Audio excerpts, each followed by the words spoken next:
Hi. We had some great things happening last week, not the least being drummer Jeremy Stacey's Steely Dan project. That was the 14-piece band that I mentioned before, which features all the music from the Steely Dan canon, and what a fantastic gig it was. The band were amazing. There were some really well-known musicians in the audience, and it's become something of a thing now amongst the guys. It's also become affectionately known as the Stacey Dan gig. And if you missed it, then it's coming back again in September the 16th and 17th, and if you saw it, then you'll know that you're going to want to put that into your diary. It really was pretty special. And now, what's coming up tonight? Tony Kofi, fantastic alto saxophone player, with his portrait of Cannibal. That's a tribute to the late great American saxophonist Cannibal Adderley, which also features one of my favourite trumpet players, Byron Wallen. Wonderful. Then Thursday, Christian Garrick, terrific jazz violinist, who another violinist known as Nigel Kennedy rates as one of the best jazz violinists in Europe, and Nigel knows a thing or two about that.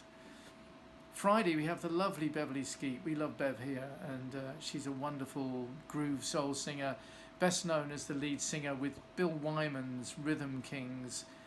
Fabulous singer, and Bill rates her very highly.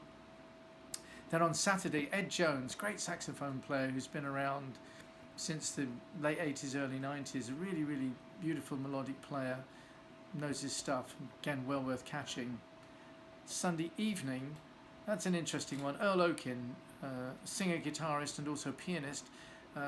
Actually, he spends most of his time earning his living as a comedian, but he's also a very good musician and a really nice singer.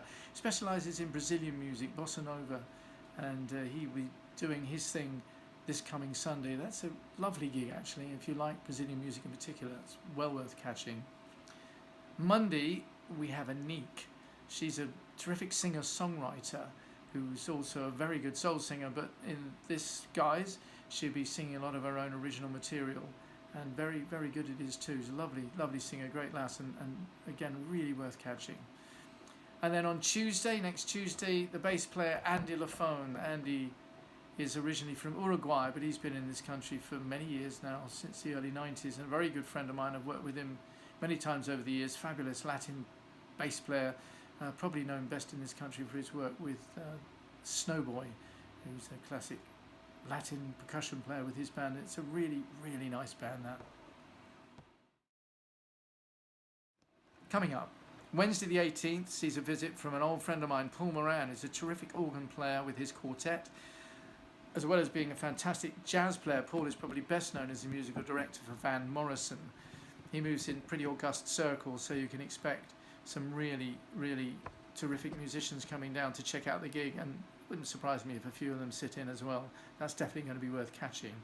And then Wednesday the 25th, the harp player, Tari Minton, is going to be here, and she's going to have another friend of hers who's also a harp player called Stina Helberg Agbach, who's going to be here. And when I say harp, I don't mean the mouth organ, I mean the big thing that you have to lug up and down the stairs.